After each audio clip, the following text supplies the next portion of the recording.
What's up, guys? So, virtual profile, I'm going to get straight into it. I've been playing so much of this deck and I really do love it. Yeah, really been working hard at making it as good as possible. So, virtual cards, my ratios are going to be three of all the kind of standard ones. So, GG, Lao Lao, Lulu, and Lily. They're all just pretty good cards. One problem I do find with this deck, obviously, is the three Lily and three Lao Lao. It's like you want it because they are good extenders, but they're just so bricky in your hand. Obviously, it makes this deck have a lot of two-card combos, which just isn't nice sometimes. People know how to stop this deck if they know how to play the game, which is a bit frustrating, but yeah, anyway, for now I'm rocking with three of all of them, though I am working at some builds where I take Lily down to one and Lao Lao down to one, because I really just want a way to not have to deal with all those breaks. But in this one, at least, we're doing those all at three. Got two Nian, really good card. I did try her at three for a bit, but in general, it wasn't working when I had her at three. She's a bit too cloggy. I would like to have her at two most of the time. At one with Desires, it's a bit risky, but in any case, I'll carry on with her at two for now and see how it goes. She is a good card, though, obviously your main recursion. And then you got the 1/2/2. Now, the thing about 2/2 is that initially I did not play her, but the reason why I really actually do like her now is that firstly, she's a good normal summon, and secondly, she lets you play around not being able to banish. People obviously will be siding in things like Lancia, and 2/2 provides a way to kind of play the game without having to banish cards and stuff.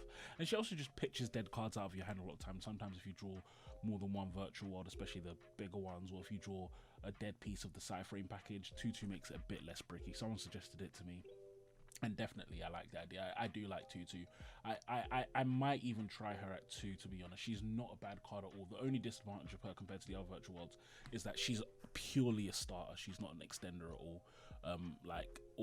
What I mean by that, not necessarily not an extender, but she doesn't gain any extra tempo because she's not pulling anything out of your deck. Everything is happening on the field in your hand, which is a bit of a disadvantage compared to the others that are going to be sending cards. But I still do really like 2/2, which is why I play her. Then moving on, we play three Qinglong, three Chuche, one Jianwu, and three Kowloon. So I was doing two Qinglong for a while, but I just found that it was coming up a lot where I wanted to see the Qinglong more than I realized, just because of the discards and stuff like that. So I just went back to three. At first I was playing three, went down to two, went up to three. I think you can get away with playing at two, but three definitely I think is correct. And the three Kowloon, obviously your insane starter. This card just facilitates so much for the deck. It's lovely. And then Chuche, a great card. Now what's funny as well is so I had two locals this week, and in both of them I kept banishing both Chuches off my Desires, which really hurt, because I realized that in this deck, so like my strategy has been for the most part getting to that Shen, but I realized as well, it's like if you don't see Chuche, it's so hard, especially against the top tier decks, because the continuous threat of Chuche just provides so much presence. And it was really upsetting to the point where I almost felt sometimes like, do I want to play a three Chuche or something, or but yeah, but in any case, yeah, I'm still rocking with two, but definitely it's such a good card and you do really need to see it in the deck. This getting Chuche live, I would say, is one of your main priorities in this deck. And the one Jianwu, for a while I did clear it out of the deck. I am trying it again in now. It's not a bad card, it's just that this deck requires so many discards. That's the kind of annoying thing. Having said that, in this variant, as you can see, I do have a bit of extra discard fodder, which is nice. So yeah, it's not the end of the world, but yeah, it has saved me on occurrence. But I'd say if there was a card in all of this, I would say you should cut. The first one I would say would definitely be Jianwu, and then after Jianwu, I don't know, maybe cutting one of the Qinglongs if you really want to. But yeah, any one of those. So that's my virtual cards. Then moving on to the hand trap. So you play three Ash, three Bell, four Gamma, three Gamma and the Brick, and three Imperm. So the Imperm is actually a recent addition. I didn't actually have Imperm before, but it's such a good hand trap. It just beats everything. Right now, there's very few decks that, apart from Virtual Hodlow, that haven't got an Imperm target, a good Imperm target, which is really nice. And especially against those Tri-Brigade boards where they're putting out 3-mat Appaloosa sometimes, Imperm is just a really good card to kind of let you play the game, which is quite nice. I do like it. Ash and Bell, great hand traps. I would say Ash is becoming less relevant now, I would say, just a bit, because a lot of people are playing Gamma firstly, and also because against Tri-Brigade, for example, it's not hugely important. There's only one or two cards you can really Ash, and a lot of times they're going to stop you getting to there anyway. They're going to just chain block that. It's good against Shadow Fusion, but that deck, Shadow Invoke Dogmatica, has like so many bombs that ashing one of them a lot of times it's not impactful enough. You need to really stop their turn. And so even though I do like Ash, it destroys Rogue, and I am keeping it at 3. In this format at the moment, I actually think out of everything here, apart from Gamma, but we'll talk about that, I think Ash is probably the weakest hand trap. Bell is awesome though. Bell just hits every deck right now. It's great against Prank Kids and Tri Brigade because both of them have these incredible kind of take 10 cards out of their graveyard and go nuts with it. So if you can Bell those, it's awesome. It's really good against Shadow as well. So one of the things about Invoked, obviously Shadow Invoked, is that it's hard to stop them fusing, but when they try and recur their spells and traps, that's where you can really choke them out of the game. So it's like when they send the Constructor Gave, just Bell it, and then now suddenly they can't get the trap back, so it doesn't matter, they're not doing Winder on your turn with Schism or whatever, which is really nice. So I do like Bell, just awesome those scenarios. Now Gamma, the thing about Gamma, I've gone back and forth a lot on Gamma, and I really don't like this card. So I am trying it at the moment, and which is why I have the 2/2 as well. But I would definitely say that's another card I would cut from this if I had to. My problem with Gamma in this deck specifically, I do think it's a great card, and I think for a lot of decks it works. But in this deck, your deck is quite slow, quite grindy. You're rarely just overpowering your opponent with raw advantage. It's kind of slow incremental advantage, more like a salad kind of deck. And then you can OTK sometimes, but yeah. And I think the presence of Desires, I mean, the fact that in this deck a lot of the times as well. So let me go back to the beginning with Gamma. The main scenarios where it's great, obviously, is when you activate things like Kowloon, activate things like Desires, and your opponent shotguns and Ash. But what I'm finding more and more is that if I'm against a good player, they're never going to just shotgun an Ash against, especially against a card like Desires, for example. They won't just shotgun Ash against Desires. It doesn't make any sense unless that's their only interaction and that's the only card in my hand, because it doesn't make sense for them to just shotgun it. What if I draw 2 bigs off Desires? It's better to save something instrumental, especially in today's meta when decks can play through 2-3 hand traps a lot of the time. And against Virtual World, what I'm finding more often than not is that people are just waiting for me to put one monster on field before doing anything, and then suddenly they shoot out all their hand traps and now my Gamma's dead. Gamma does come up sometimes, and when it resolves, it's insane, but when it doesn't resolve, it's so painful. Now, going second when you're against your opponent, it is good in those scenarios as well, though. So that's kind of the advantage of it. It's nice to have a negate and a destruction, but I just don't find it valuable enough personally. And I find it too polarizing. I like my cards to be usually pretty good. I don't like my cards to be either really, really bad or really, really good. And that's how I find Gamma. And also the kind of the just bricky nature of Driver as well, with your Desires. And then it comes up too often for me personally to feel comfortable playing Gamma. Now, obviously, like I said, someone suggested playing 2/2 to make it a bit less bricky, which has helped a bit. But I still think that personally, left to me, I think I would just cut out Desires. I would just cut out Gamma. Yeah, it would be a shame to lose those kind of highs of it, but I'm okay with that for losing the lows. But anyway, yeah, that's my opinion on Gamma at the moment.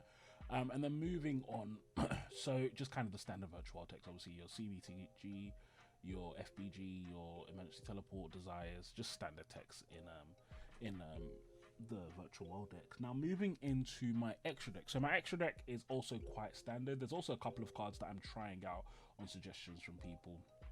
So obviously you've got the Jar Jar. Jar Jar just a really good card. I do see people playing 49 as well, but I personally do like Jar Jar just because it has utility outside of just making Zeus, and it's also a virtual world card. I like, when I can, I will obviously play those virtual world cards just to give myself a target when it comes up. The one fan as well, which is nice. I am trying this Beyond Gaia Dragon package. Before I didn't really think of Zeus, and the thing about Zeus is such an OP card that you do need to play it. But I'm personally finding that I just never get to the point of even putting Zeus on the field because my games are usually over before then. It does help. It does solidify win conditions very well. Most of the time I am finding that 2 materials of Zeus is more than enough, and from the Jar Jar it's more than enough. That's how I personally find it. Having said that, I am trying it out, and it's not bad at all. I wouldn't say it's bad. I just wouldn't say it's hugely necessary. Ptolemy 7 is an insane card. I try and make this card almost every game. It's just so nice, especially when you in end phase looping 2 cards, obviously, so you resolve the GG, add a card, resolve Ptolemy, add a card. I mean, it's just insane the amount of value you can get in this deck off some hands, which is really, really nice. Got the one Shen and the one Vermilion, both amazing cards. Your Macrocosmos and just generic pop. Vermilion's also nice as a bit of recursion if you need it.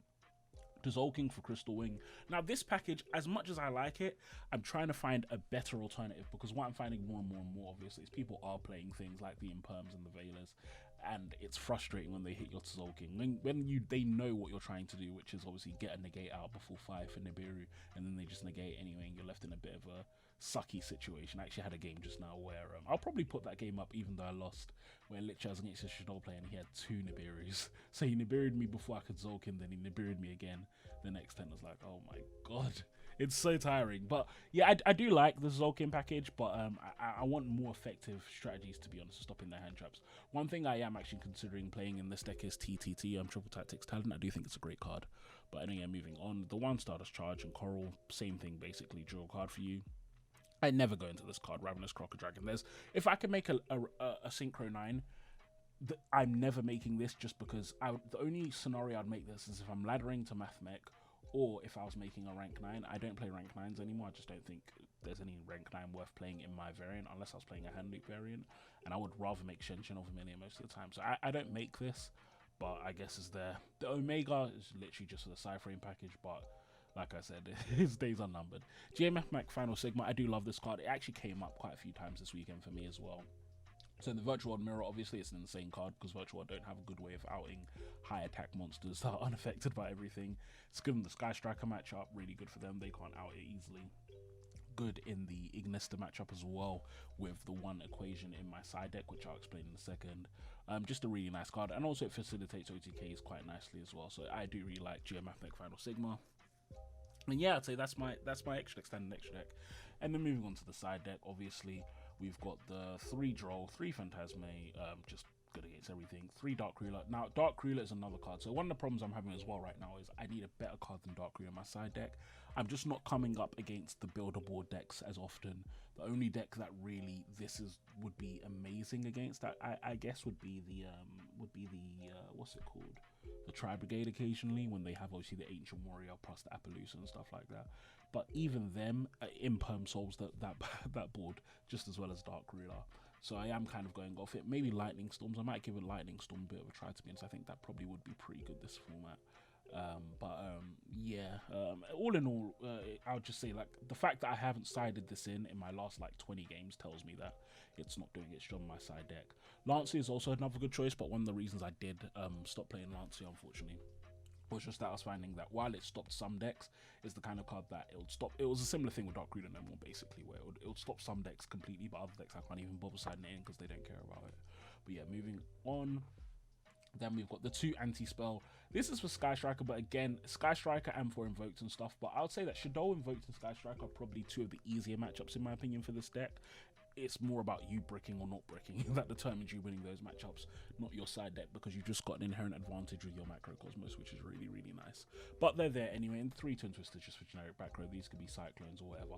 But like I said, I think I am gonna do it. I'm gonna switch the Dark Ruler No More for Lightning Storms, and then once I've done that, I'll see how it feels if I still need these. And then we've got the 1 Mathmech equation. So really, that specifically is just for Ignista.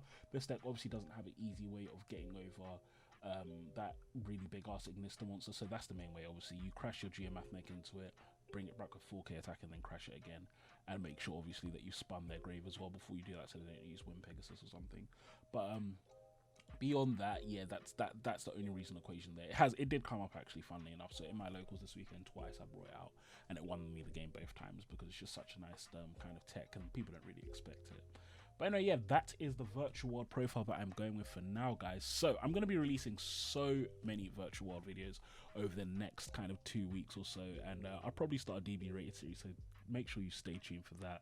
But anyway, thank you all for watching, and I'll talk to you all soon. Peace.